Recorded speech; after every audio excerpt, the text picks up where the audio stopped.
The Plainville Board of Education, preparing students for success in a changing global society. Started with honoring our retirees. I would like to welcome all of you who are able to be here this evening.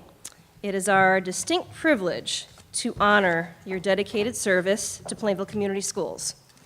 Many of you have spent several decades, in fact, in a chat with one of you right before this meeting, close to 4 decades with us. And you'll be very hard to replace because you're taking with you a wealth of knowledge and experience that it's beyond comprehension. So we'd love to have you come back and sub with us, but if not, we're going to wish you well tonight anyway.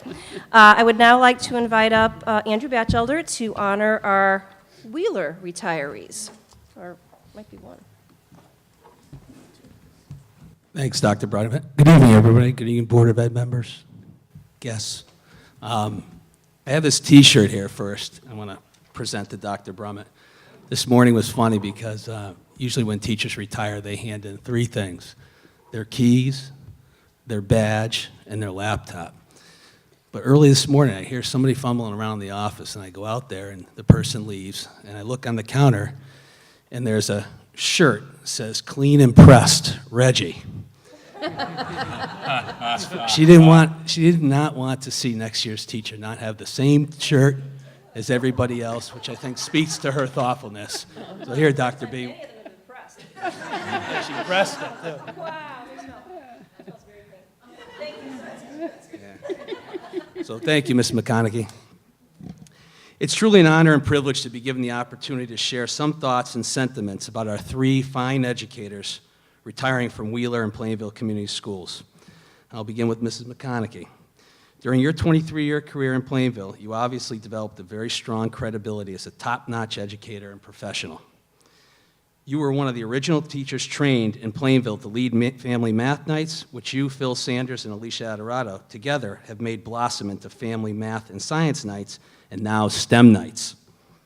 There's a tremendous amount of preparation that goes into the STEM nights, and under your leadership, it gets implemented each year in fine fashion so that the families from all 3 of our elementary schools have a fun learning experience. More noteworthy accomplishments are your service as Wheeler's union leader for 19 years, a cooperating teacher for student teachers, mentor for new teachers, and you earned the distinguished honor of being Plainville's Teacher of the Year in 2006. Mrs. McConaughey, I had a much longer speech planned for you, but I received a wonderful email from a parent over the weekend that pays the best tribute to you. And everyone should know that this parent's child had some very challenging behaviors this year, but Mrs. McConaughey, in her only consummate professional fashion, worked together with parents and the Wheeler Student Improvement Team to make this student have a very successful school year. So this is what the parent wrote. Dear Mrs. McConaughey, you are truly a remarkable educator. We thank you with all of our heart for the attention you have given to our daughter and the recognition of her behaviors early in the school year. You put practices in place to help her. You partnered with us to help her. You didn't give up on her, and I am forever grateful that you gave her a chance.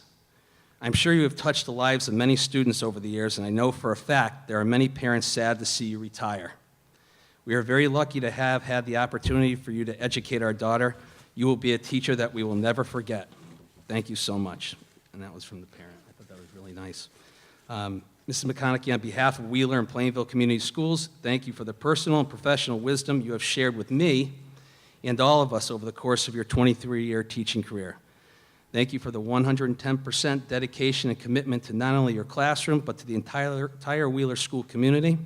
And lastly, thank you for your smile. Your positive attitude has truly shaped the caring family culture we have at Wheeler today.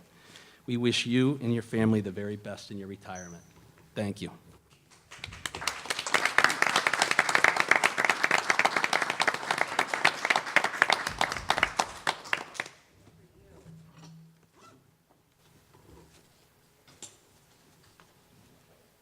All right, let's do a coin toss here. Mrs. Helming next. Again, it's my honor and privilege to be able to describe some of Mrs. Helming's achievements over the course of her illustrious 37-year career. Having done some research and applying a little mathematics, on over 40 occasions, Mrs. Helming has earned significant accolades within the following areas: National Art Education Association, Professional Art Publications and Exhibits, Connecticut Art Education Association, and other leadership roles and other accomplishments.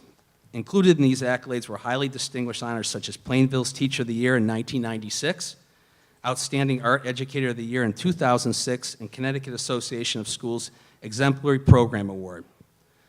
Mrs. Helming, you have embedded your talents into the fabric of Wheeler School for the past 27 and a half years. You have cultivated talented artists and made them strive to be greater, and you have often given struggling learners a great reason to come to school because they loved you for the way you taught them to shine through their artwork. Moreover, you have shared your love and talent for art with the entire Plainville community, particularly through your highly dedicated and committed leadership in the Multicultural Summer Arts Program for the past 12 years.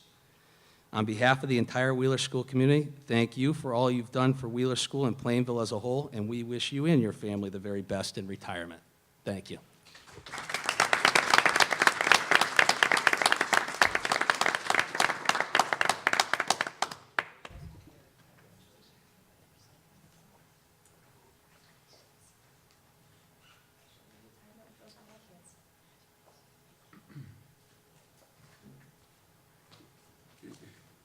Every year I've been in Plainville, teachers retire. Oh, it's me or what here? We have 3 teachers this year. So again, last but not least, once again, it's my honor and privilege to say a few words about another one of Wheeler's fine educators, Mrs. Diane Ronchioli. Mrs. Ronchioli has been a music and instrumental teacher for 31 years. She taught for 9 years in Nebraska, 5 years in Meriden. She took 6 years off to raise her boys, and then started at Wheeler 17 years ago in the year 2000. Her love for music and children is what led her to teaching. If you ask Ms. Ronchioli what is one of her most cherished memories from teaching over 30 years, she will tell you about one of her students she had in Nebraska, who at 16 years old played flute in her wedding.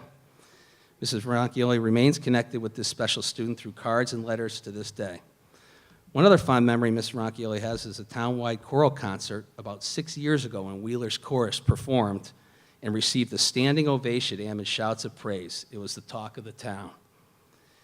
Mrs. Ronchioli has maintained an incredibly hard working commitment to Wheeler School. She has planned, organized, and implemented wonderful Wheeler talent shows, concerts, and of course, can't forget the holiday in the round. I don't think any of us realize, unless you've done it, the great amount of work, patience, preparation, talent, and sacrifice that goes into prepare 80 third, 4th, and 5th grade students to sing for 2 concerts a year. Not only does Mrs. Ronchioli get them to sing, but they sing very complex songs with movement and harmony at an extremely high level. Recently, Mrs. Ronchioli and Wheeler's band and chorus performers received a standing ovation from Wheeler families. Their performance was amazing, as it is every year. Each year, Mrs. Ronchioli has always made sure Wheeler's chorus had the opportunity to perform in the community. Over the years, Wheeler students have performed at Daybreak, Apple Rehab, Gloria Dei Church, last year Plainville's Choral Society Christmas Concert, the Hartford Wolfpack, and most recently at the New Britain Bees game.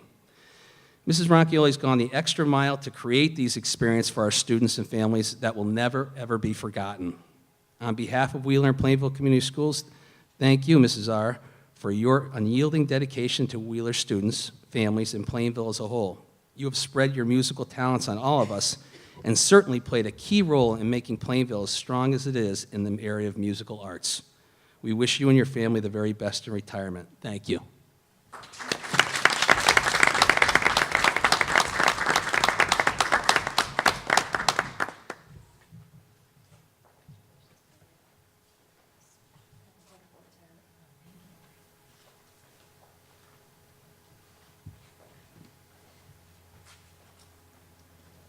Thank you very much, Mr. Batchelder. And once again, congratulations to our Wheeler retirees. I'd now like to invite Vicki Trzynski up. She will be recognizing several paraprofessionals from Tophalon who have retired.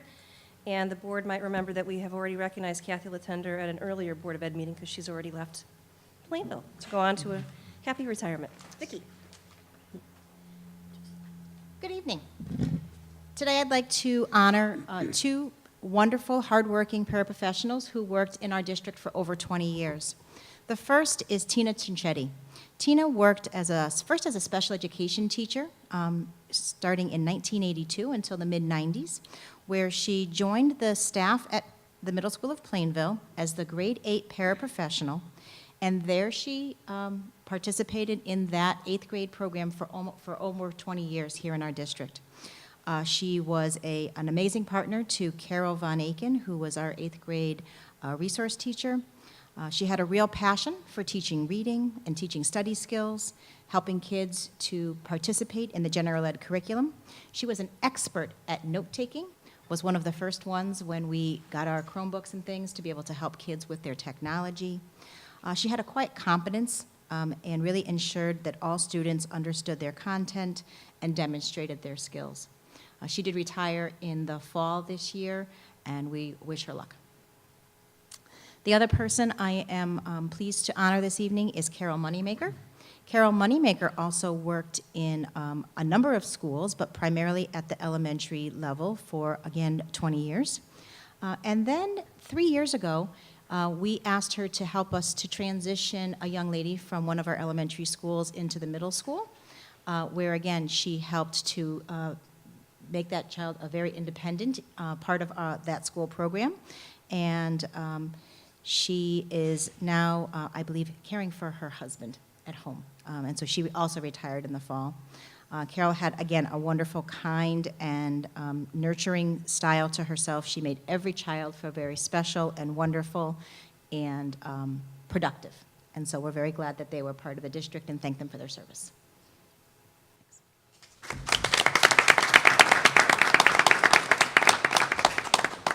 Thank you, Ms. Trzynski. I would now like to ask Mr. Guarino to come up to honor our middle school retirees.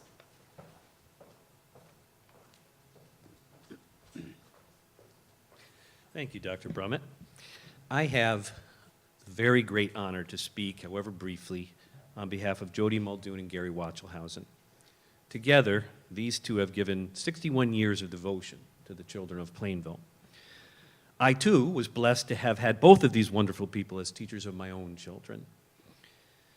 First, I'd like to talk a little bit about Jody. After graduating from the University of Connecticut, Jody started her teaching career at Timothy Edwards in South Windsor. She taught there for 4.5 years before taking time to stay home with her children. She went on to get her master's degree and 6-year degrees from Central Connecticut State University. And 22 years ago, we were fortunate to hire Jody when she was ready to return to teaching. And she has been a master teacher of social studies ever since. Jody is the very proud parent of 3 adult children and 4 lovely granddaughters who will all be at Wheeler School next year at the same time. So, Jody is looking forward to this next adventure in her life, traveling with her husband Gary. Actually, she didn't say that. She just said traveling. So maybe she's going solo. I don't know.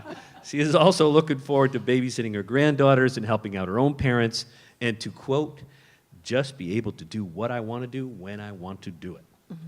Jody did say she intends to substitute, but only at MSP, so she will be coming back. I did try offering her the permanent building sub position, but that was a no-go. So I'll get back to Jody in just a minute because I want to talk about both of them, and we can have them both come up. Gary started his teaching career in 1978 at Plainville Junior High School as a tutor in special ed classes. And the following year, he was hired as a 4th grade teacher at Toffelon. He was there for 2 years before moving to a 6th grade position at Trask. You know he's old, because that's been closed a long time. He doesn't look it, not a gray hair on his head, but he's been around. When Trask closed, Gary was offered a position in the Talented and Gifted program we had in those days, also known as the TAG program, which serviced 3rd through 6th graders who are identified as gifted and talented in the 3 elementary schools. He spent 4 years in that position before once again taking on a 6th grade position at Wheeler School. And when MSP opened in 1992, Gary moved there along with all the 6th grades, and he has been at MSP ever since. I also offered the permanent building sub position to Gary that we have open, but I think he is also looking forward to just being able to do what he wants when he wants, and of course spending time with his wife Kim and his 2 children. I do want to make it very clear that these 2 have been far more than just 61 years of holding a teaching position.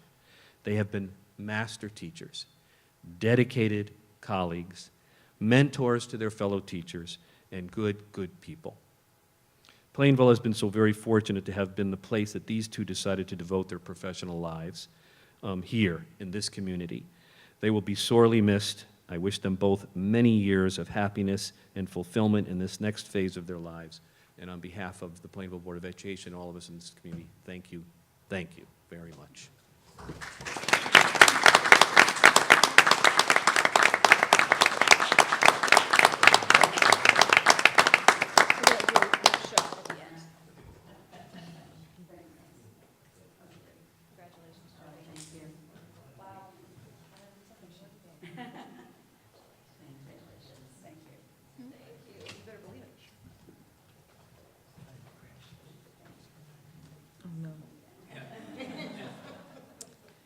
All right.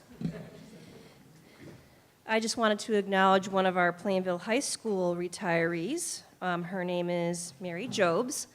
She actually retired earlier this year as well. I believe it was in March. She was a teacher, a longtime teacher in our business education department. Apparently, though, tonight the PHS company picnic is happening, so we lost out to the company picnic, and that's where Mr. Remedic is as well. But as I understand it, Mary is already enjoying her 3 months into retirement and plans to spend a lot of it with her husband, that was mentioned in the bio, traveling the country in their RV, and perhaps they've already done some adventures, so that's where they're headed. We do have one retiree from Linden. I'm pretty sure Paula might think the start time is 7 o'clock. So we're going to wing it here. I would like to say a few words about Sandy, but I feel like, well, what we'll do is break for our refreshments, and then hopefully Paula will get here to say more specifics. But I've known Sandy for over 18 years and been in her classroom many times. And she absolutely loves the kids. She loves what she does. She herself is also a master teacher in many, many ways. Certainly, I'm sure she could tell you, has lived through many different trends and new programs, new initiatives, and somehow managed to survive that, and is still smiling. So that's a nice way to head into her happy retirement. She talks frequently, and I've seen her frequently with her grandchildren, so I suspect they'll be a very big part of her retirement plans. They're awfully cute, and I believe do they live in Plainville? No, Southington, but I have luckily run into them many times in her travels. I think even in the grocery store I've seen. So I am very thrilled to honor Sandy this evening for all that she has done. She's been very supportive to our younger teachers, and she has been extremely dedicated to all that is right about Plainville. So we will miss her terribly at Linden Street School. I will extend the sub offer to her as well. But I'm certain with those gorgeous grandchildren, she'll probably politely decline that offer as well. So I'd like to bring her up for her little acknowledgement, and then we'll do a little bit more when Paula gets here.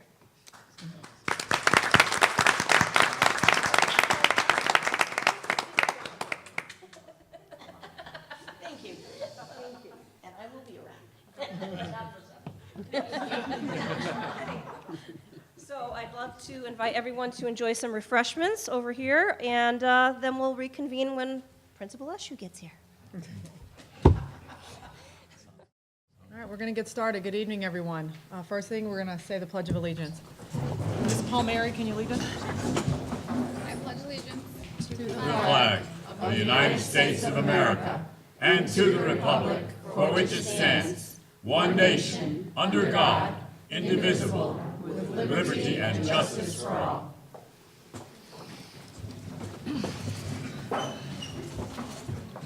All right, next, we have a whole list of recognitions this evening. I assume that's why a lot of you are here. So we'll get started. Dr. Brummett?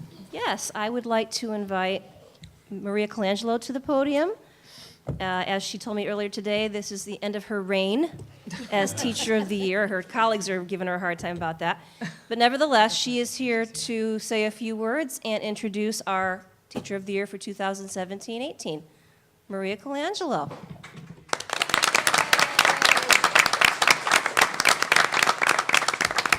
Thank you, Dr. Brummett, for that warm introduction, warm welcome, and good evening, everyone. I want to begin, first of all, by thanking the Board of Education from my heart, every member of Central Office, my principal, Roberto Medic, and the numerous town council individuals I've met through this year, thanks to all of you.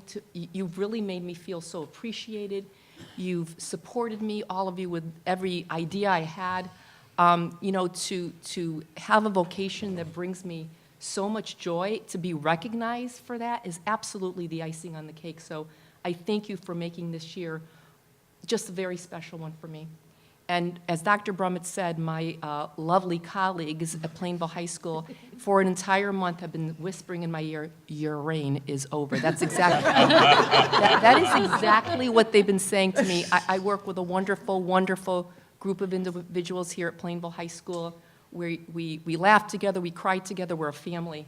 And again, I digress, but I needed to take that opportunity to thank you all for your support. But it is with, trust me, the scepter is being passed to a most worthy colleague of mine. It is with great pride and admiration that I stand before you this evening and formally announce the 2017-2018 Teacher of the Year. A 15-year veteran, our Teacher of the Year was named the 2016 Connecticut Association of Health, Physical Education, Recreation, and Dance Teacher of the Year.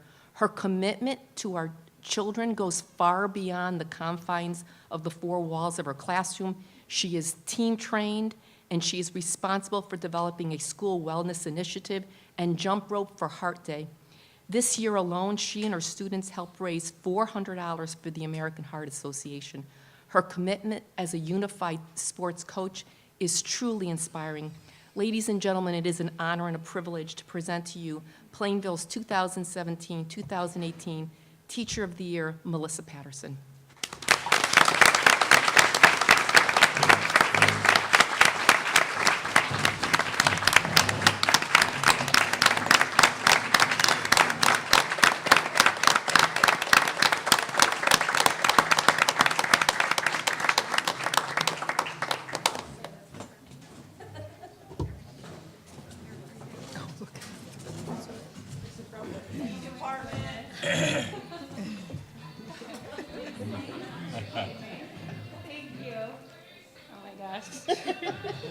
Am I supposed to dance?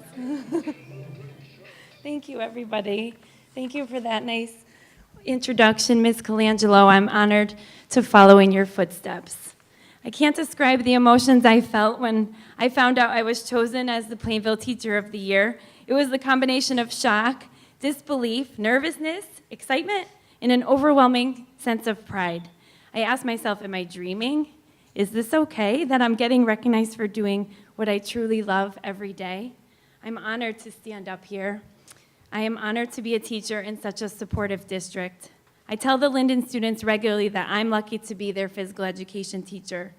I'll share a quick story about the third grade class that was part of the surprise. They walked into the gym with guilty expressions, I could tell right away. Were they about to play a trick on me? Following the class into the gymnasium were Dr. Brummett, Mr. LePage, Principal Eshu, my PE teammates, Cindy Birdsall, Rob Silliman, and Amy Tennant. I thought I must have missed the memo about administrative rounds that day. Then I heard the words Teacher of the Year. I saw the most beautiful bouquet of flowers I had ever seen. All I remember is looking over at the students and seeing their proud faces. When they gave me hugs, I told them it was because of them that I was receiving this amazing honor. Then I whispered to the class, "Is my face red?" And they all nodded and laughed. When they sat down in the circle again, one student raised his hand so politely and said, "Congratulations again, Mrs. Patterson. Do you think that maybe we'll still have some time for PE after all of this?" It was my turn to nod and laugh.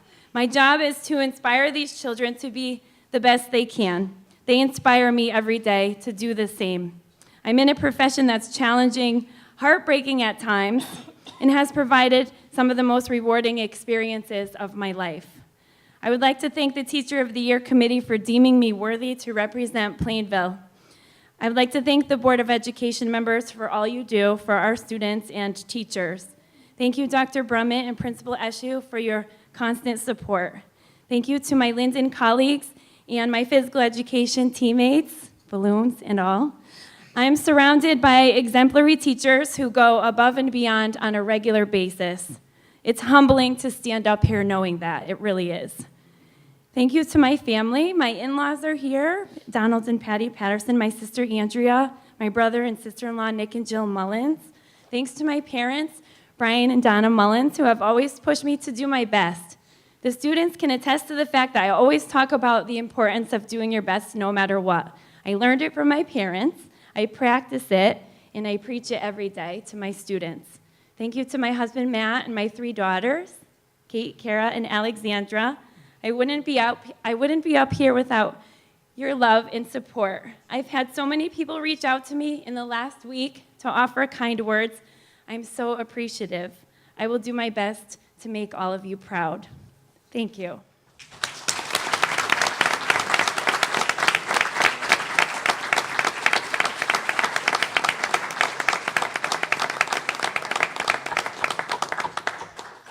This is deja vu all over again because we did this a few months back for the PE Teacher of the Year award, but I'd like to invite Melissa's family up for a photo, please.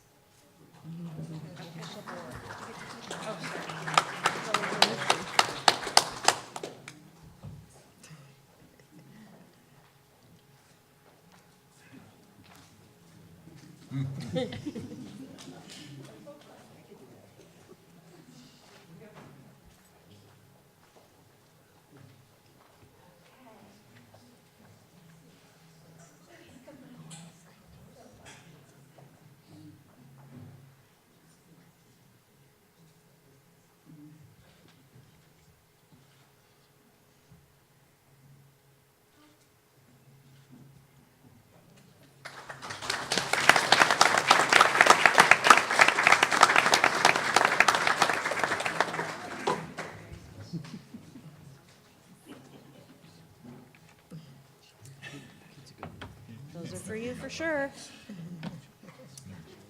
So thank you, Maria and Melissa, for that happy part of the work year when we get to celebrate our Teacher of the Year. But the celebrations keep coming this evening. I would now like to acknowledge Olivia Cortella, myself and the board chair.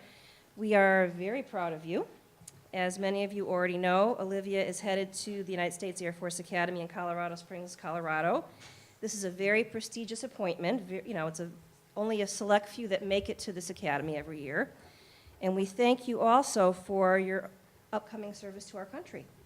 Perhaps our paths will cross again, as my stepson is stationed in Colorado Springs in the Air Force. I don't know what he does. It's top secret, but I go out there mostly to see my grandson. But maybe I'll run into you as well. I'd also like to thank you for serving as our Board of Ed student liaison. And I'd like to bring up Andrea Saunders to say a few words. My husband and I first met Olivia last year at the policeman's wingding. And she kind of came up, introduced herself, and I probably had heard that she was going to be our student liaison, but I had not met her at that point. And she's just such a bright, capable young woman who absolutely, she just said, I have these goals, I'm going to do this, and she has done nothing but prove that the rest of the year. And I think she's a great inspiration to her fellow students, and actually her teachers or anybody that knows her, because I'm sure she had people tell her, you know, that's kind of impossible, you're not going to make it, and she went that extra mile, and she said, I'm going to do it no matter what. So I'm honored to know her, and my husband and I felt very privileged because she Facebooked us, so we thought that was pretty cool, you know? Anyway, good luck, Olivia. I know you're going to make us all proud.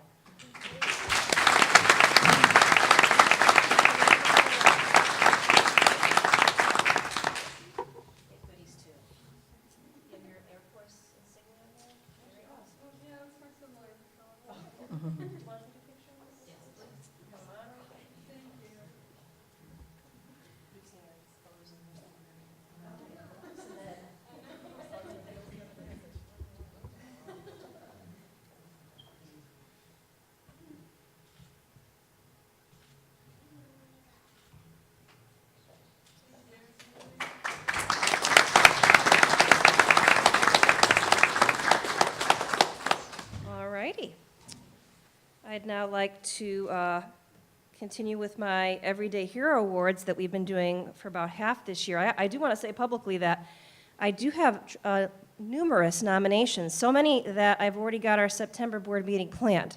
So stay tuned for further updates.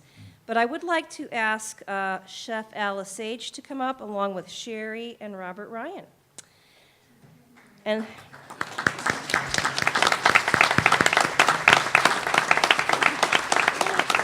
say a few words. So Chef was nominated by Sherry and her son Robert, a graduating senior. Here's what she writes. I just want to take a few minutes to thank you and let you know what you mean to Robert and the impact you have had on his life the past 4 years. Robert never made a friend throughout high school. All of his high school experiences and memories are from people like you. You have made him feel proud of himself, confident in himself, and you make him laugh.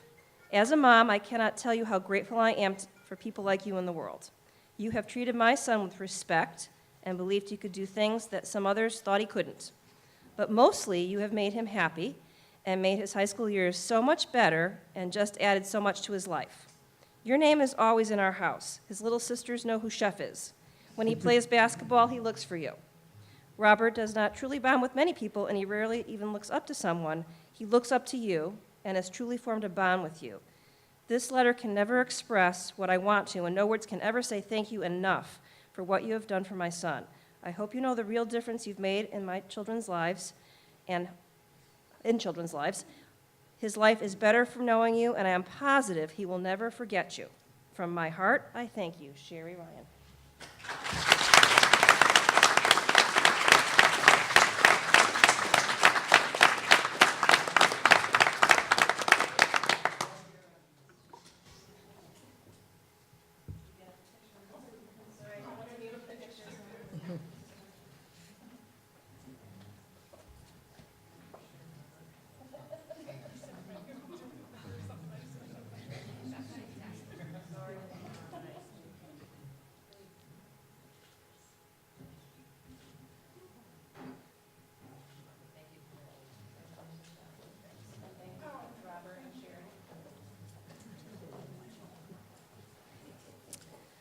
All righty.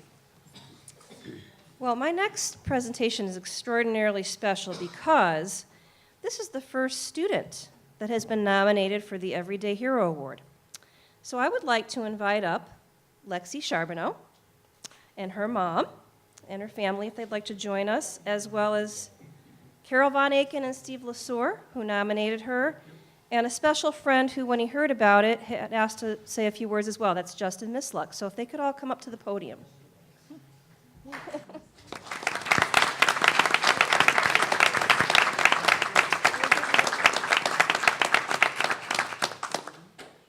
Here's what Carol and Steve wrote about Lexi. Lexi Charbonneau is an 8th grade student with osteogenesis imperfecta. This young lady does not let her disability be a disability. She demonstrated amazing perseverance and spirit. Earlier in the school year, as she recovered from a hospitalization that kept her from the school community from December through April, she continues to show the spirit and perseverance every day. She has also served as an ambassador for MSP earlier this school year. During a transition field trip by Tafalonians, that's what we call kids from Tafalon, she helped guide a special education student in 5th grade with the handicapped doors and where to sit in the auditorium. She also encourages and mentors younger kids in her neighborhood. For these reasons, we would like to nominate Lexi as our everyday hero. And now her good family friend Justin would like to come up and say a few words. Thank you, Dr. Brummett. So I want to share a quick story to start. So I've known Lexi for probably about 13 years now. When I first met her, one of my earliest memories of her is she wanted me to get down on the floor and play with her. I said, okay. Now, one thing you guys might not know about me, I used to have long hair. My hair was braided. Bows and everything. I think, you might still have the picture, I think. So, but I just wanted to say, Lexi, she's been an inspiration to everybody who has crossed paths with her. I know she's had a big impact on me. I've seen her go through a lot, especially recently. So it's amazing to see, how much heart and drive she has to live the life of a normal kid, even though she has a condition that tries to limit her, but she does not let it limit her. So with that, I just wanted to say I'm proud of you, and congratulations for everything. You're going to do great.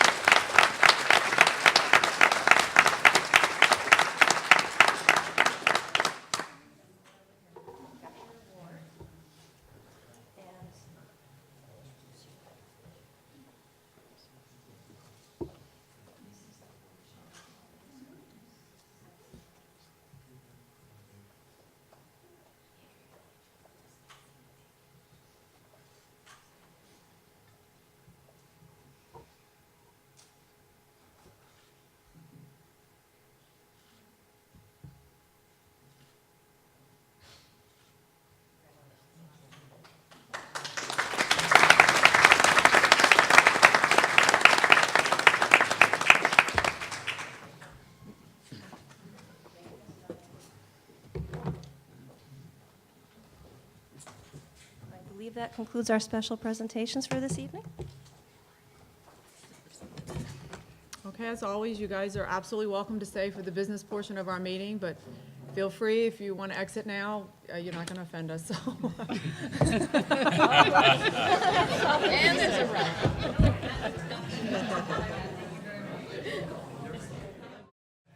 Okay, next we're going to go on to the approval of the minutes. We have 2 sets. Motion to request approval of minutes of May 8th, 2017, regular Board of Education meeting. Second. All right, I have a first and a second. Are there any additions or corrections? All right, all those in favor? Aye. Any opposed? Thank you. Madam Chairman, I request we approve the minutes of the Board of Education's Finance Subcommittee meeting and executive session meeting on June 5th, 2017. Second. I have a first and a second. Any additions or corrections? All right, all those in favor? Aye. Any opposed?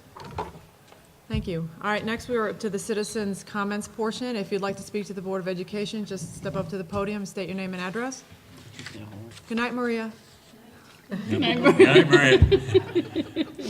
Anyone? I'll take care of the tree, Maria. All right, we'll move on. Our council liaison is not here this evening. She had a conflict meeting, so she just sent a message. Let's see. She's unable to attend tonight's board meeting. They're having a special meeting to set the mill rate. She's looking forward to graduation later in the week. So here's a few items from the town council. She said, congratulations on a successful referendum result for the Wheeler School and PHS parking lot projects. Great turnout and wonderful results. The town council hosted a forum this past week to address the concerns of the water quality. Representatives from the water company, Department of Public Health, and Pura discussed a number of issues related to the water quality in Plainville.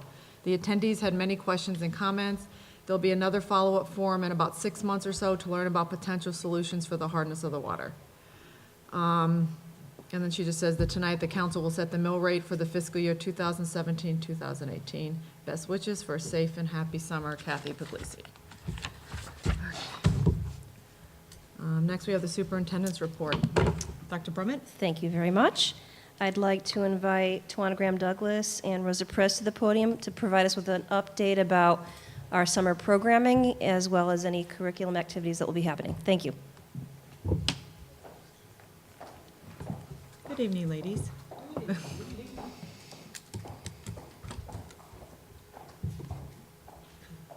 We're going to be very brief because we gave a big overview earlier at a Board of Education meeting, but because we have graduation Thursday doesn't mean that the school year truly ends. We continue. The week after, we are going to have our summit. Dr. Brummett can talk about that and all the plans, and we are actively planning for those 2 days, and we are going to continue all the improvements and everything that we set out to do in our school improvement plan in October. But we're going to have the Curriculum Academy, and in the interest of continuing with the PLC work that we do working together, we are going to come together to write curriculum as well. The secondary school, MSP and PHS are both going to be writing curriculum for science in the interest of the NGSS, the new generation science standards. So they're going to come and write curriculum so we have an articulation from 6 through 12. This year also NGSS is going to start trickling down to the elementary school, but we are going to be studying this year at the elementary school to learn about NGSS. We've had already some training for administrators to learn about NGSS and what the implications are for NGSS. And this Friday, we're going to have also Craig come in to explain the shifts in instructional shifts that are going to happen with NGSS. So with that, that is going to continue during Curriculum Writing Academy, which is going to happen on June 26th through the 30th from 8 to 12, and it's going to be here at the Learning Commons in the high school. Elementary teachers are also going to write curriculum, to update curriculum. It's going to be grades pre-K and then 1, 2, and 3 as well. Not all of them are going to be doing Curriculum Academy because some of them have small children and they're on vacation, so they are going to have a different schedule throughout the month of July. In addition, we are going to, for students, have summer school here at the high school, and it's going to be for students who are in need of credit recovery, and the program is going to be a combination of online learning and classroom learning, and that is going to happen throughout the month of July. Also, the middle school is going to have a summer program for the students. And Tuana's going to talk about what the elementary students are going to do for the month of July. Good evening. I would like to extend an invitation. As Rosa mentioned, we are learning a lot more about the next generation science standards, and we would like to extend an invitation that if there's any time that you would like to join any of those professional development opportunities, we would encourage you to do so. And as she mentioned, there is one this Friday here in the Learning Commons from 7:30 a.m. for all of the early birds to 1:30. The session is going to be led by a gentleman by the name of Chris Shepard, who is from CREC. He's their science specialist. He's actually the gentleman who came to speak to us last Monday to kind of help the administrators develop a vision of what science instruction is going to look like. We're very excited about the shift in science instruction because it's going to be so much more student-centered and focus on exploring phenomena that happen naturally. And in essence, it's going to flip instruction. So going from totally explaining to students the phenomena or whatever it is that they're investigating, and then having students do the research, it's engaging them in the active inquiry, and then the students do research to then kind of figure out the phenomena.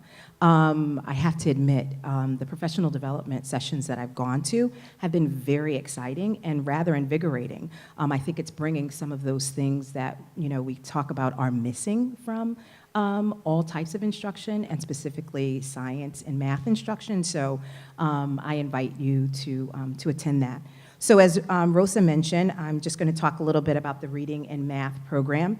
So as part of our system of support that students receive throughout the year, those students who are having a little bit of difficulty or who are performing below grade level, throughout the year they receive support, what we call Tier 1 and Tier 3 support. Throughout the summer, we have the Reading and Math Power Program, which runs for 4 weeks, and this year it's going to be running from July 3rd to July 28th between the hours of 8:30 a.m. and 11:30 a.m. And the program is focused on helping students combat, kind of like that summer slide, this idea that if they aren't engaged in literacy, math, and those things throughout the school year, throughout the summer, that they would regress by the time the school year begins again. And what we do is work with, and it just so happens that's really, it's interesting this year because we have about a total of 106 students. There are 27 of them that are coming for math, and 79 of them are coming for literacy. The exciting thing is that we have 11 of our students who participate in the choice program that are also going to be attending. And historically, we know that there are some students who definitely will not engage in a lot of literacy development over the summer. So to have them in the program, we can kind of help them learn the skills and maintain the skills that they have so that they can hit the ground running in the fall. There will be an open house on June 30th, and that's where when the students are going to come in and have the opportunity to meet their summer school teachers. The program is staffed by 10 classroom teachers, 1 art teacher, and one special education teacher. Because we do partner with the special education department, about 40% of our students receive special education services, and we do kind of support the extended school year programming. Students attend the RAMP program full-time, and then they are pulled out to receive their extended school year services. Just a little bit about our selection process. Students are selected based on their performance in reading and math. They are extended an invitation, and those who respond are asked to commit to coming to all 4 weeks. I'm sorry, there's something flying around here. I'm not trying to beat myself up, I promise you. I promise you I'm not beating myself up. But the students are asked to commit to all 4 weeks of the program. This year, it's going to be at Linden Street School, and because Linden qualifies as a school to receive free and reduced lunch, our students will be offered that. And if there's anyone who is interested in taking that up, then they would just come in a little bit early, and they're able to receive the breakfast, and then they'll receive lunch as well. The RAMP instruction in particular is focused on the targeted areas in which students need support. So throughout, as I mentioned, throughout the year, they receive, some of these students, a majority of them, receive intervention support, and there's information listed about that in our organizing system called Performance Tracker. And what the teachers of the summer program do is go into Performance Tracker, look at the specific needs of their student, and then they kind of work to design a 4-week program that meets those needs.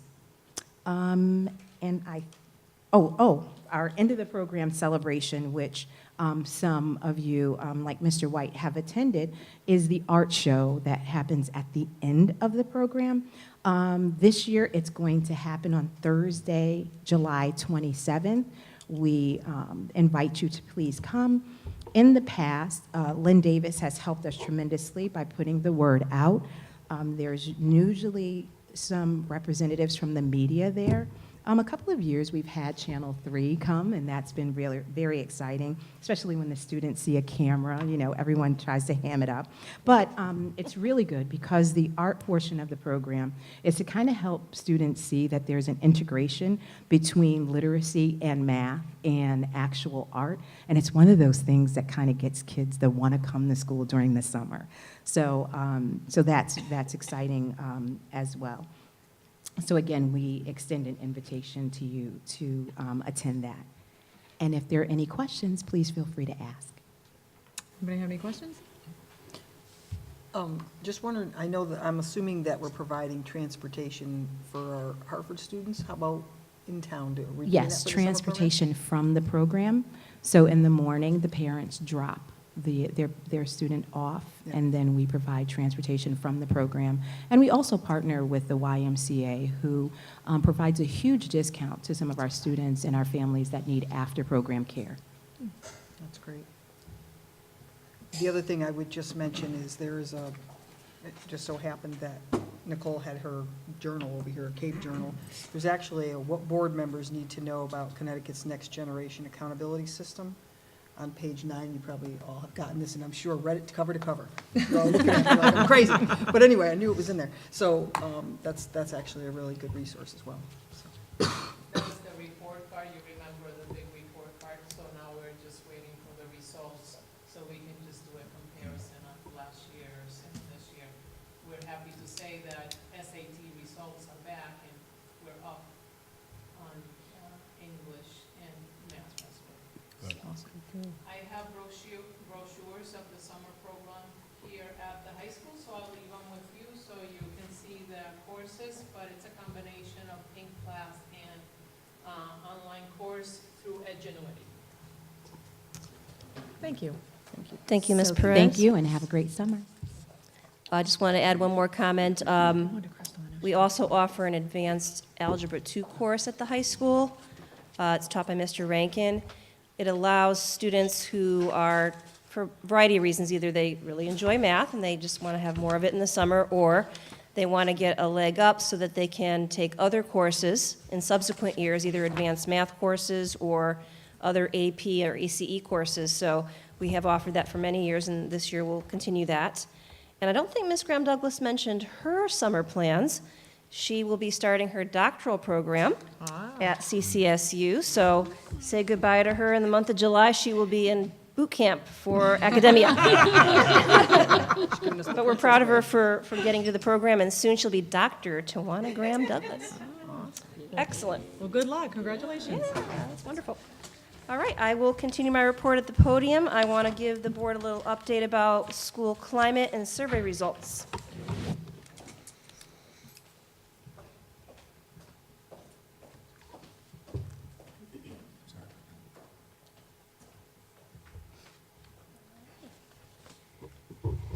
So, of course, I wouldn't start any slideshow without the ring, so we'll go to that slide next. Look at that. As I mentioned to the board recently, we have highlighted in the vision statement 3 key words: to inspire, prepare, engage. Those are things you're going to see on all of our mottos and insignias next year, so stay tuned for that. But as the board will be aware, on our strategic plan or the vision document, certainly school climate is always front and center. So it's very important for me to update the board annually as to how we're doing with that. So one of the drivers of that happens to be our survey data. So on the next slide, I want to share with the board our district-wide survey results. So these are kind of a compilation of all schools, so a summary of sorts. As you can see by the first slide, district-wide, our school climate has a 98% approval rating, which we're very, very proud of. We also, under staff leadership relationships across all schools, district office as well as the schools, we have a 99% approval rating. So our staff appears to enjoy working with us, which is a nice thing. The thing that I wanted to bring to your attention, and it's a growth area for us, is feedback and coaching. So let me break that down a little bit more for you on the next slide. Feedback and coaching is a question or a series of questions we ask teachers relative to, do you feel that the things that we say to you as administrators help you to grow and develop as a teacher? We feel this is a growth area for us. How often do you receive feedback? That's not so bad. They get frequent feedback. 87% teachers feel they're getting adequate feedback. But the next question, at your school, how thorough is the feedback that you receive, covering all aspects of your role? You can see that that's an area for growth. Certainly a third of our teachers, or thereabouts, feel that they are not getting enough thorough feedback. They find the feedback useful on their work, on the next question, but in the last 2 questions, in terms of feedback on their overall work, they seem to think that's lacking, over 25%. And how much do you learn from the evaluation process at your school? That's also something that certainly we would like to see as a higher result. In a moment, I'm going to tell you some of the things that we're going to do to deal with those issues that are a little lower than we might like. On the next slide is a compilation of our student feedback. I honed in on our secondary students because elementary tends to be very positive. They love school, and all of those survey results were extraordinarily high. And secondary was pretty good as well. Just to give you a little definition of some of those more positive areas, behavioral mindset is a student's belief that they have an impact on their education, that they can work hard and do well. Dispositional mindset is very similar to that they feel that, they stick with it, they can get the job done, that they don't have to, that certainly there's no fixed mindset, that they feel they have the ability to grow.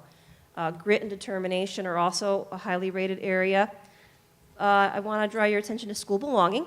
That isn't as high as we'd like, and I'm going to break that apart for you in a few minutes. The kids also felt overall that our school climate was positive. They also felt their school learning strategies were positive. That gets into that the teachers are giving them things in class, strategies or mostly strategies or skills to kind of attack their schoolwork and do well at it. They feel that's positive. They also feel their school mindset is very positive, much similar to the top items. School safety was a little lower than I would have liked. I'll break that apart for you in a moment as well. And value of school. I was glad to see that students, over 85% of our kids, place a high value on school, and they feel there's something that they're getting out of it. It's leading to something more as a positive means to an end for them, which is a nice thing to see. But let me unpack some of those more concerning areas. As we break down student safety, you notice that kids feel that others are disrespectful to them. More than half, or close to half, report that Kids are not always respectful to them. It's down a little bit from last year by 2%. If a student is bullied, they think 84% feel that kids are going to get help if they're being bullied. That's up 2%. And how likely is it that you'll be bullied online? That also is an area of concern, though it's a little bit better than last year. It's still a concern when close to 25% of our kids say it's likely they're going to get bullied online. Do you worry about violence at your school? Thankfully, that's not a high number. So 87% feel that they would not get bullied, or rather have violence at school. And at school, how unfairly do the adults treat students? That was also a very positive result, though anything that's under 90% is something we'll continue to work on, of course.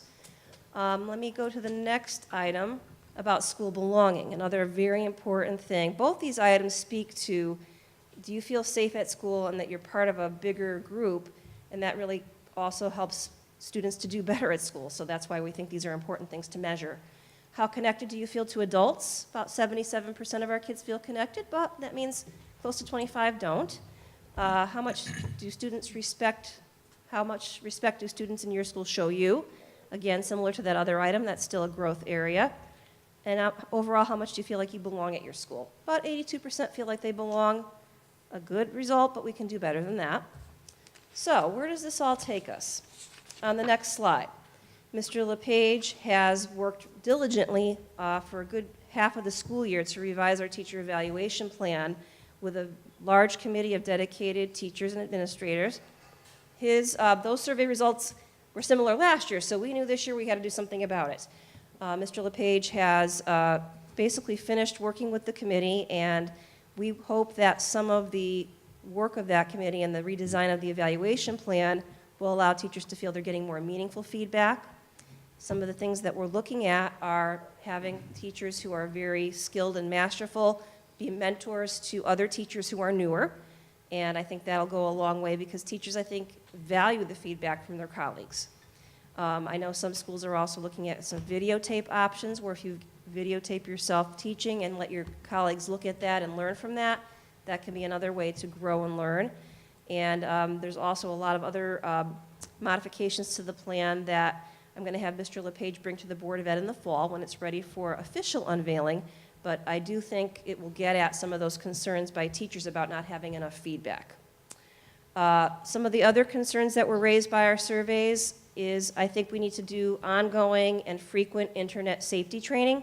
Actually got a call from Mr. White the other day that the Coalition for Positive Youth Development Plainville is constantly thinking about that issue. That spills into schools often, and we need to make sure our kids have all the skills they need to be safe with any type of technology.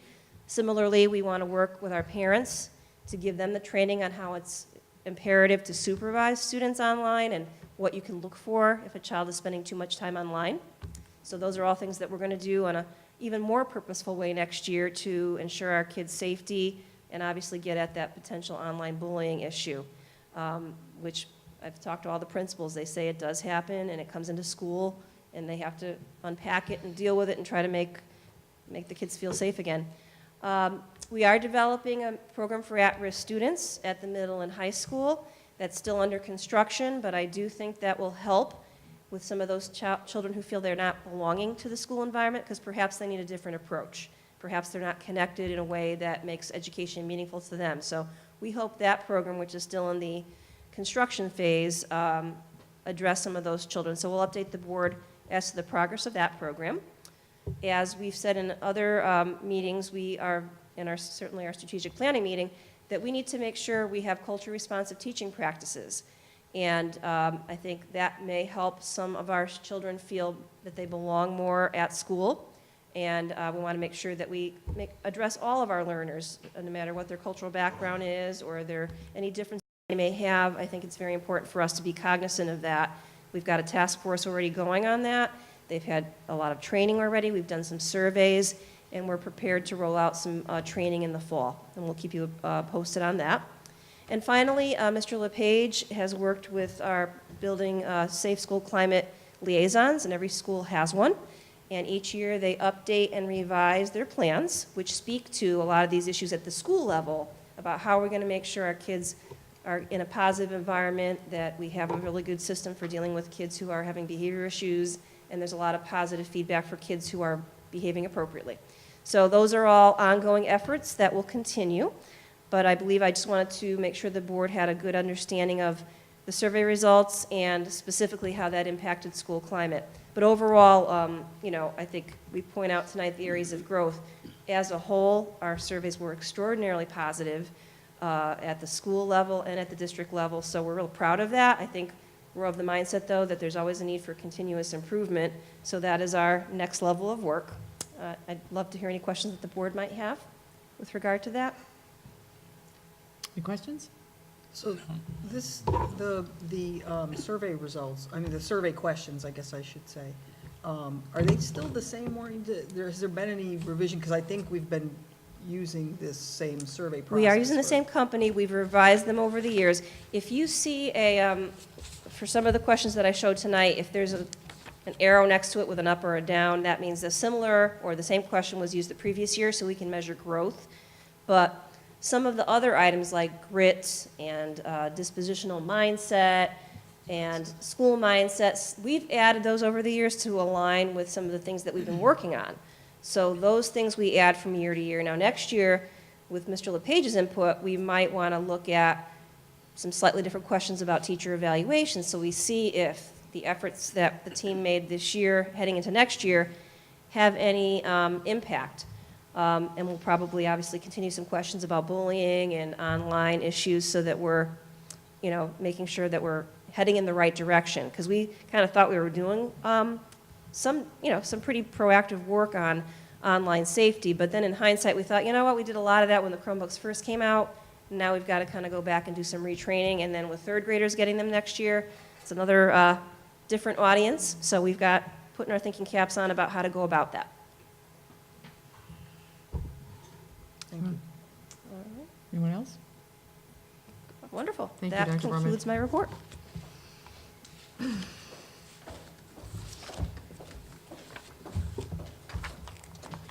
All right, moving on, we have our student representatives, Nate and Olivia. Good evening. Good evening. Seniors just recently had quite a few banquets. We had our senior sports banquet, our spring sports banquet, super senior, and we had Night of Excellence. Those were all very successful. We just recently had prom, which was also very successful. Graduation is this Thursday at 7 p.m. Be there or be square. The spring sports banquet was on May 30th. I just want to add the entire girls tennis team made the all-academic team for the CCC, which I thought was pretty impressive considering all 12 to 15 of them made it. There was an SAT that a lot of juniors and I think a couple sophomores took on June 3rd, which from what I understand went pretty well. Kids got their freshmen, sophomore, and juniors got their schedules for the 2017-2018 school year last Friday, and I think that was no, it wasn't last Friday, it was last Thursday, and that helps kids because you see, not only do you see who you have for teachers and who's in your classes, but you get to, like if guidance forgot to add in a study hall or physical education, it's easier to sort things out over the summer than trying to do it as school starts. Report cards are going to be finalized. These kids are taking finals that started Friday and Wednesday, with makeup finals being taken on Thursday. And yeah, graduation's on Thursday, and that's about it. Any questions? So I just have a brief question. At this time, don't we usually, so we know Olivia's leaving. Nate, are you a junior? Yeah. Okay, so you'll be here next year? Yeah, I think so. And- There wasn't really an email or anything that. Oh, I thought we usually did they voted Yeah. on who would be the student reps. Yeah, I thought we did too, but there was never one this year, so we'll probably do it at the beginning of next year. Okay. That's probably what we'll do. Thank you, and good luck, Olivia. Thank you. Thank you. Okay, I don't believe we have facilities or policy. Finance, Cheryl, you're up. We had a finance meeting on June 5th, and I will hand it back to Sam, and he'll go over the results of our finance meeting. So we looked at the numbers and where we were as of May 31st, and even though it feels like we're close to the end of the year, financially, we still have about $4.6 million left that we haven't spent yet, and $1.2 million encumbered. I just point that out to just show that to forecast to the end of the year, even though it feels like we're almost there, there's still a lot of activity to come. A lot of that's in payroll, a lot of that's in special education. We looked at some of the challenges we've had this year. We were reduced in our our open choice grant by a significant amount. We had our after-school program removed, and we have a special education impact this year that I'll talk about a little later when we do our special education report. Still, even with that, we're on track to be favorable to our budget by $100,000. That's the $100,000 that we've committed to the town, and to make up for the ECS grant revenue shortfall.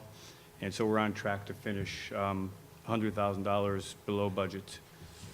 And that is our forecast. We talked a little bit about where realized savings might be should we do better than that. We don't project that we will do better than that, but if we did do better, we would look to improving our website. It's a project that we have in the works regardless. We would look for to pay that this year. We have some subscriptions that could either be this year or next year. We could pay for those this year. And then we could do what we did last year with legal fees, a legal fee retainer. We looked a little bit at the open POs, and again, a lot of those are special education. Then we switched gears to financial controls, and we have a couple of recommendations for what we think can improve financial controls, what we call low-hanging fruit. One is a tip hotline. If it was a recommendation from our auditors, it's something that's not that hard to put in place, but it allows employees a way to report if they see something that they think is not right, with no fear of retribution, and starts to create a culture of responsibility if anybody sees anything that's not right. We don't think that's just Plainville, we just think it's good practice in general. And it was recommended by our auditors, it's recommended in general. The other thing we're looking at for financial controls is our activity accounts. Most of our activity accounts we have in our accounting system. I get to review every single check that goes out for athletics, for school activity funds. In our other schools, the elementary schools and the middle schools, those funds are held in the schools themselves. We want to consolidate those funds into our accounting department, and we intend to do that over the summer. And I think that was about it. Miss anything? I think you covered it. Probably more than you wanted to hear. Sam, the tip line, is that anonymous so that people can feel free to just, like, they're Right. not grilled on their name and address and phone number, Right. so, okay. That's correct. And we're still playing with what that'll look like. We want to put it into place at the beginning of next school year. Oh, good, thank you. Good question, thank you. Does anybody have any questions? Okay, thank you. Dr. Brummett, do you have anything on turf? I do not. Do you want me to stop asking you that? Maybe by the fall I will. Okay. High school report, Mr. White? Yes, the PAC had their last meeting on May 10th. They elected their new leadership for next year. They also had their tag sale that following weekend after the 10th, and they did make just under $390 as a profit on that, so financially they're well off for the new year. And they're always looking for new members for the PAC for next year. Their next meeting will be after school starts in September. I think it's the 13th. Thank you. Tafalon? I don't have anything at the moment. Okay, thanks, Nicole. Middle school? Was it Crystal? Yep. I believe we met Tuesday, May 9th. We voted in new officers for the next school year. So I will continue on as president. Vice president will be Lisa Renaldini, who is staying on. Secretary is Christine Bravado, who is a new secretary. And we have a new treasurer, Pam Christensen. So we're excited to get started on that very soon. And just last Wednesday, we had the 8th grade dance, and that was a lot of fun, and the weather was perfect, and it was a great evening. We did a new photo booth, which worked out well, and we had a lot of fun. Thank you. Sorry, I skipped over Lyndon. Ms. Hardy. That's okay. I know I have nothing to report for Lyndon. That wasn't on purpose, sorry. Okay, Wheeler, all right, I was working, so I did not go to the meeting, but I got some information from Mr. Batchelder. Number one, he's very excited about the referendum passing. He wanted to pass that along. He said the PTO distributed yearbooks this week to every student at Wheeler at no cost to the parents. Today, they had the 5th grade picnic at Norton Park. Tomorrow is the 5th grade promotional ceremony. And on the last day of school, I'm sure Olivia can talk about this more, the PHS seniors who attended Wheeler in elementary will walk through the halls at Wheeler at 9 to celebrate their graduation. He said everyone is looking forward to that. Are you going to get your cap and gown on and go back to your elementary school? I went to elementary school in Middletown. Oh, okay. Well, maybe they'll let you go there. You're the only one. You might wonder. But my sister goes to Top One, so maybe I'll There you go. try to get in there. All right, so, and their meetings are on I believe they're on the 4th Wednesday of the month at 6 PM, so. All right, that's it. Correct council report, Mrs. Tyrell? I attended the May meeting. It's actually the annual meeting of the Correct Council, and, just the Correct Council's, struggling with the same thing as all boards of education in that state funding is tenuous and Up in nobody the knows air. what to expect. There were a few folks that retired, and therefore they've been looking at streamlining, and they did do that. They downsized their administration a little bit, moved some folks around, just being mindful of funding issues. The other thing that might be of interest is tomorrow, I believe, the Chef, versus O'Neill case goes back to court, and they're looking at trying to see if the plaintiffs would allow Hartford Public Schools to use some of the open slots that they have in the magnet schools with more Hartford students, which what would happen then is it would set off the balance of the racial balance within those schools. And technically, that would not be compliant with the lawsuit. But in the meantime, what we have is a lot of open seats, Hartford Public School students on waiting lists, just not able to get into those seats because of the racial requirements of the court case. So we'll see what happens with that. That could be interesting to see if there's any movement that way. But that is something that is going to be happening tomorrow, so it'll be interesting. And I think that was it. Thank you. The chair's report, tomorrow, Deb and Lori and I think Foster, Mr. LePage, you said Ms. Gamendel and Dr. Brumman are going to a CABE, it's sort of a legislative update, so we're gonna sort of hear, I guess, where things stand now, like right this minute, and who knows, by Wednesday it could change, so we'll, hopefully by the time we come back in September, we'll have like more definitive information, but it'll be interesting to hear what they're up to at this point, so. I just want to say, I attended, well, a lot of people did, the Memorial Day Parade.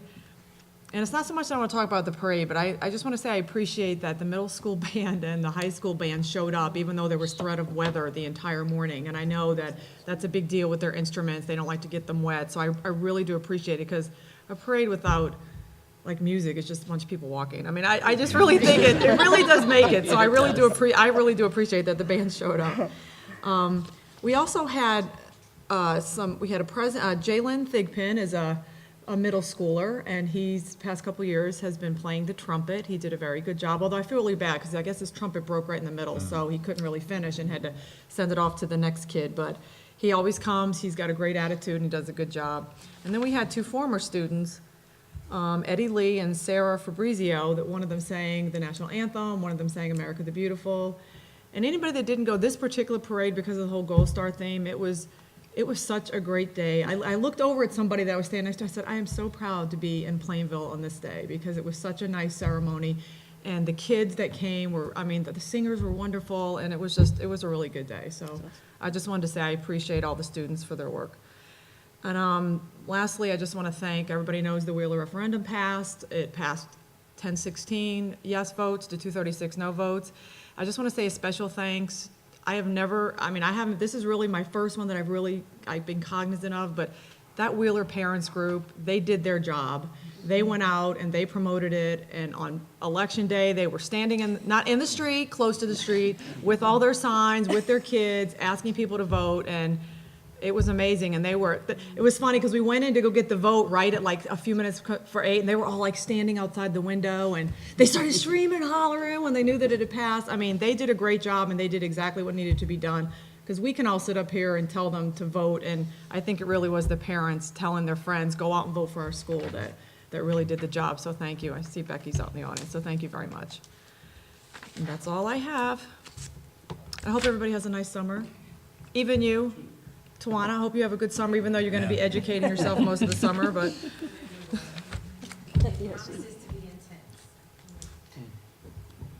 Okay, so next we have our 3 policies from last month. Mr. LePage, could you just, I know that probably the second 2 are probably fine, but could you just go over the brief changes to the food service lunch charge policy? Do you want us to make a motion first and then have them? Okay, we can make a motion. You want to do it all together? Yeah. Okay. So I would make a motion that we approve the food service lunch charges policy number 354243. Now it's in the second reading. So I Second. move to approve that. Okay, we have a first and a second. Any discussion? Unless you wanted Mr. LePage to Yep.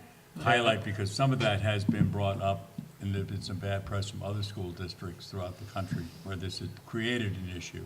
And I think that we have addressed that in a way that those changes have been made, but it would be appreciated if we could just highlight that. The primary goal is for all of our students to be well-fed and nourished and ready to learn in the classrooms. So the policy is really designed in that way that supports that. However, it also does add some additional measures that the administrative team, central office and building administrators, and perhaps, if necessary, social service agencies can pursue if we feel students' needs aren't being met by the parents.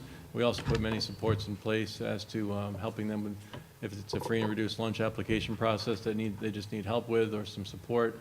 We have those supports in place. But there are some situations where parents have the money, but they're not paying the money. So we're also putting measures in place to try to reduce the amount of debt, because the policy really speaks to the requirement by the legislature that any money owed to the cafeteria by students at the end of the year becomes the Board of Education's responsibility. So, currently, the combined from the the combined that's owed right now is about $11,800 or $11,480.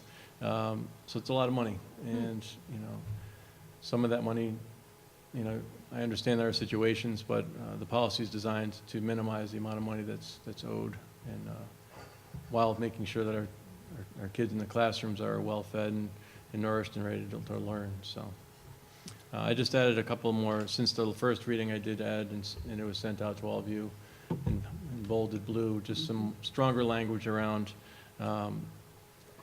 possible measures that would be taken to encourage parents to pay up their debts before it gets to high school. And at graduation practice, you can't walk for graduation until you're all paid up, right, Olivia?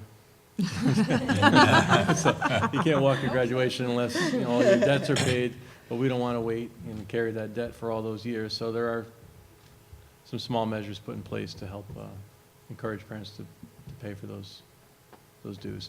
I would just say, I don't know if, did you want to talk about the other policies as well, or do you need to make a motion? No, we'll vote on this one. All those in favor? Aye. Any opposed? Okay, next. Then, Madam Chairman, I would request that the board approve the personal security, check fingerprinting, criminal history, record information, policy number 411252, and policy number 421252, both in their second reading. Second. I move that we approve those. Second. If I could just add a little clarification, and thanks to Vicki Trzynski in a conversation we had following the first reading. Our programs that we have, connections within the district, really don't qualify or aren't classified as an alternative education setting because of the nature of those programs. So we are still okay, but I still recommend that this policy move forward because we are looking at designing some specialized programs perhaps in the future, and this is good practice to update this policy anyway, so. But it doesn't affect the Connections program that I had mentioned. I just wanted to clarify that. Okay, thank you. All right, all those in favor? Aye. Any opposed? Lastly? Madam Chairman, I request approval of instructional guidelines for alternative education settings, policy number 6172, also in its second reading. Second. All right, we got a first and a second. Mr. LePage, is there anything you'd like to add? No, that was all I have. Thank Okay. All right, all those in favor? Aye. Any opposed? All right, thank you. Next, the board open forum. Does anyone have anything they'd wish to say? Just one. Madam Chair. No, go ahead. Go ahead. Thank you. Oh, go ahead, Nicole. We'll just go down the line. Okay. First I want to say congratulations to everyone tonight for all the awards and everything, even though everyone left. I got to go to the 5th grade graduation at Teflon a couple weeks ago, and it was really a great experience. I love seeing the kids as they grow up and move on, and it was an inspiring event. So I'm very glad that I got to go. A lot of us were at Wings and Wheels over the weekend, and I just wanted to thank all the student volunteers for all of their hard work. They were great. And if any students are looking to volunteer over the summer, there's Balloon Fest. So we'll be looking for students. It's August 25th, 26th, 27th, I believe, and you can either contact me or Scott Saunders. That's it. Thank you. Becky, did you have something? Oh, yep. Just, congratulations especially to our retirees. I know there's a couple of folks there that have been here for a long time, fixtures, especially at the middle school, and Wheeler seemed to be the ones that had the biggest changes. So congratulations to those folks. Our Teacher of the Year, it's always a great meeting. And we'll have to tell Mrs. Colangelo, she'll always be our Teacher of the Year. We'll let her know. She can come sit with us anytime, right? And then, just as an aside, the Wheeler referendum I always got the feeling that the community was behind that, but to see the numbers of people that came out and the basically landslide for all intents and purposes was really great to see the community support. It always amazes me, and I say this every time we have a referendum. Every time we pass a referendum, it blows me away, because when you think about it, it's really easy to vote no. If you have an inkling of doubt or something just doesn't seem right, and you don't want to spend that money, it's real easy to vote no. To get people to vote yes is a lot of work, and it just takes good messaging, it takes good communication from our body, from the town council, from the parent group that worked their butt off. And it just is really something when the community comes together and does that. And it's, that's something to really be proud of.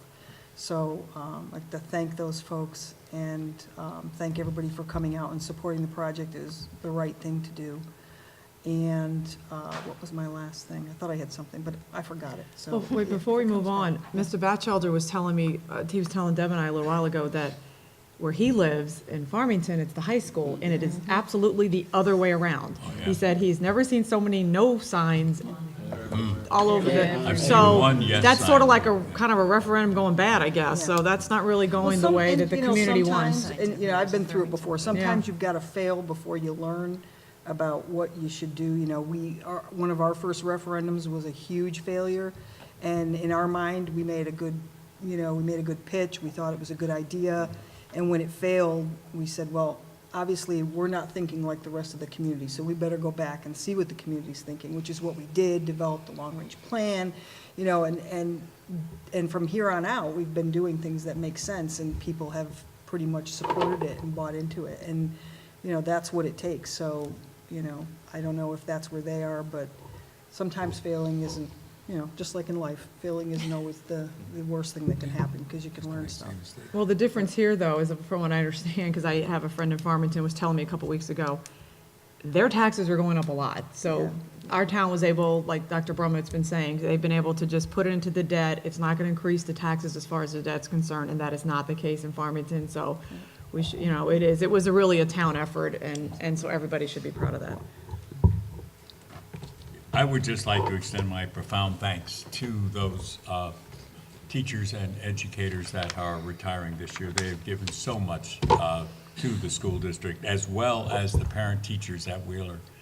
A phenomenal job of getting that referendum passed, and the speed work that got that done, and getting the tent up and everything right at the site was just an excellent touch.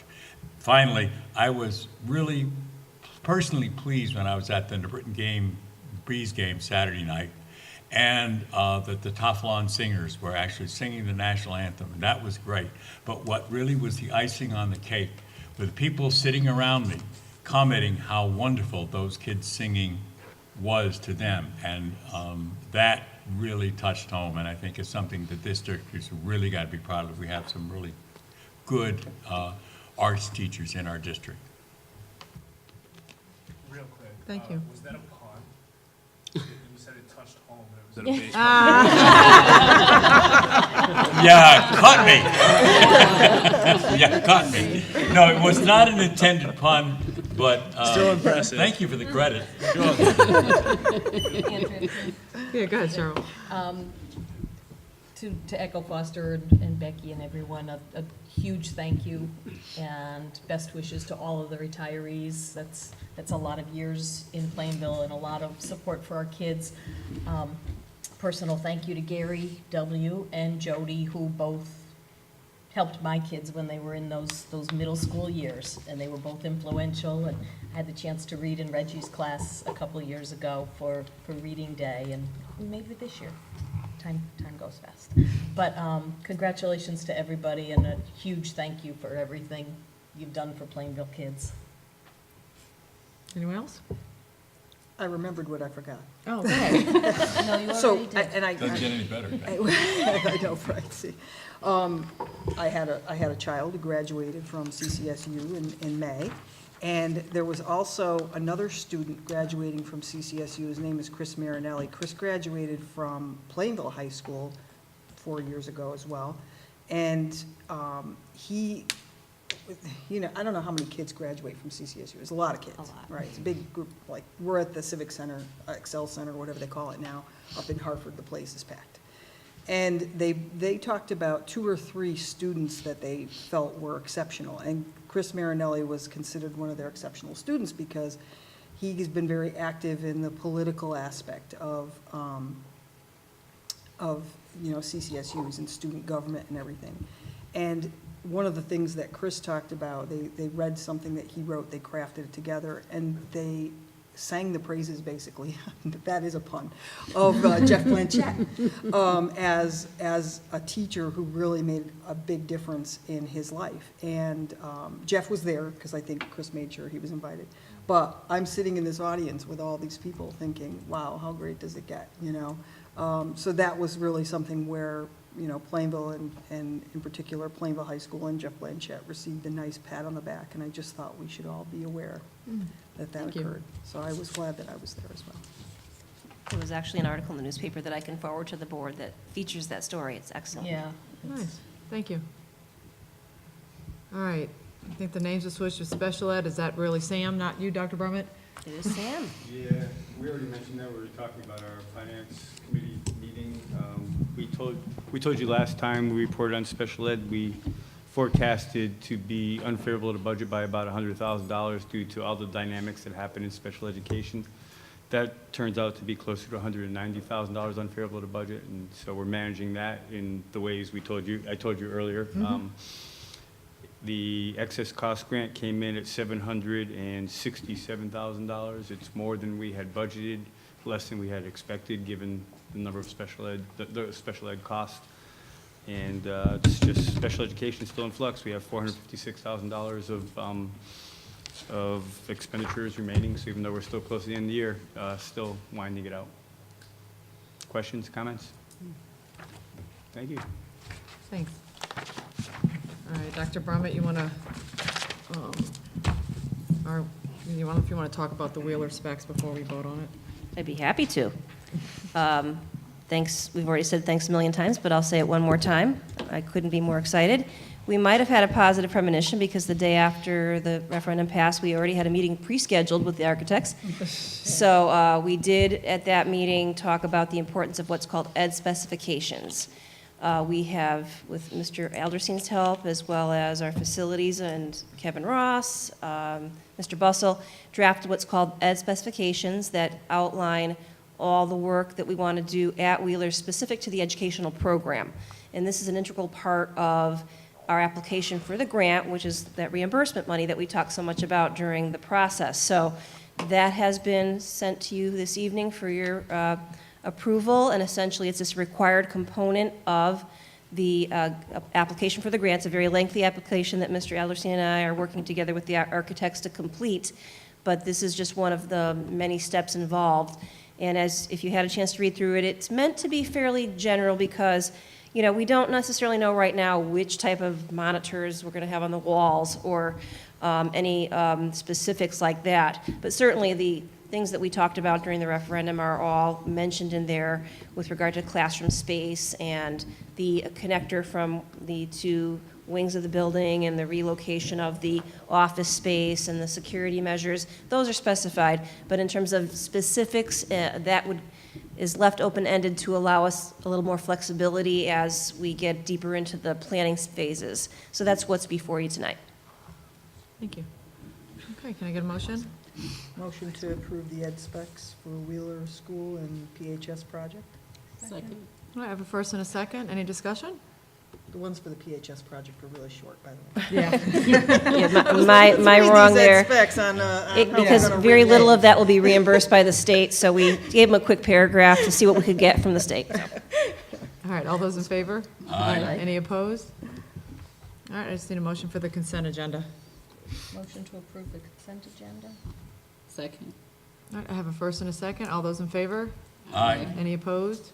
By the way, don't forget, in that is the meeting schedule for next year, so I'm going to go home and print it, because I always forget that. But Oh, next year's schedule. yeah, it's in the consent agenda, so if anybody wants to print it and have it ready to go. Motion to adjourn. You ready for that one? Yep. All right, all those in favor? Aye. Any opposed? Thank you. See you all at graduation.